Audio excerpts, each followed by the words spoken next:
Previously, I have introduced modal particles to you. Today, I want you to learn these two high-frequency particles in depth. Chinese question particles, ne and ma. So when to use ne? Ne is for bounce-back questions. That means ne is used in a question responding to another question. My name is Anna. How about you?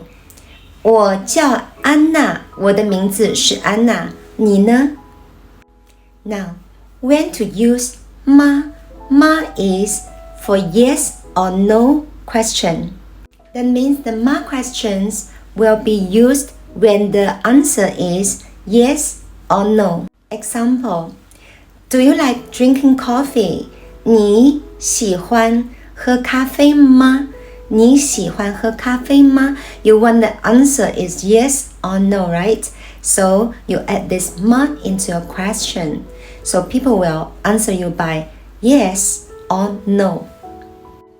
Have you been to America? 你去过美国吗？你去过美国吗？你喜欢我的视频吗？你喜欢我的视频吗？